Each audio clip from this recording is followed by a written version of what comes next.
Isipin mong pagising mo bukas ay mayroon ka na sa isang mundong walang cellphone, social media at internet.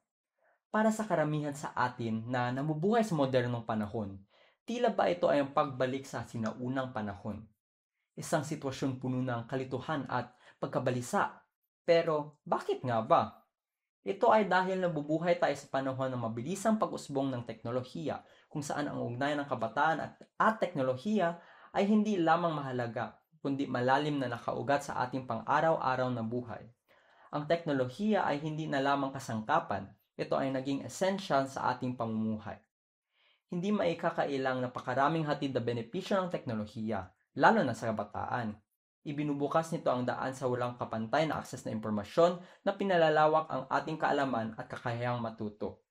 Sa loob ng ilang taon, ang social media ay hindi na lamang plataforma para sa kasiyahan, kundi para na rin sa edukasyon, empowerment at malalim na pagsisiyasat ng mga ideya. Binibigyan nito ng boses ang kabataan at walang hanggang posibilidad na maipahayag ang kanilang mga sarili.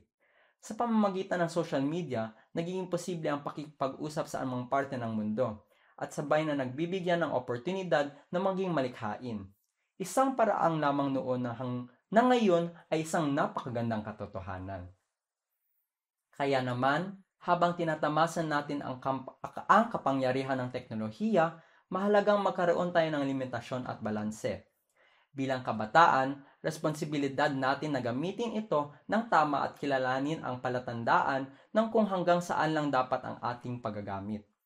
Kapag ginamit sa tamang paraan, ang teknolohiya ay maaaring maging daan para sa paglikha, pag-unlad, pagtulong sa kapwa. Ngunit kung ito ay aabusuhin, maaaring hadlangan ang ating sariling potensyal at humantong sa pagkasira at sariling pagbagsak. Bilang pagwakas, napakalaki ng potensyal ng teknolohiya upang gawing mas magaan ang buhay ng mga kabataan.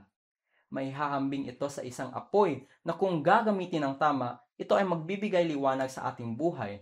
Ngunit kung mapabayaan at nagamit sa maling paraan, maaaring magdulot ng pinsala at kapahamakan.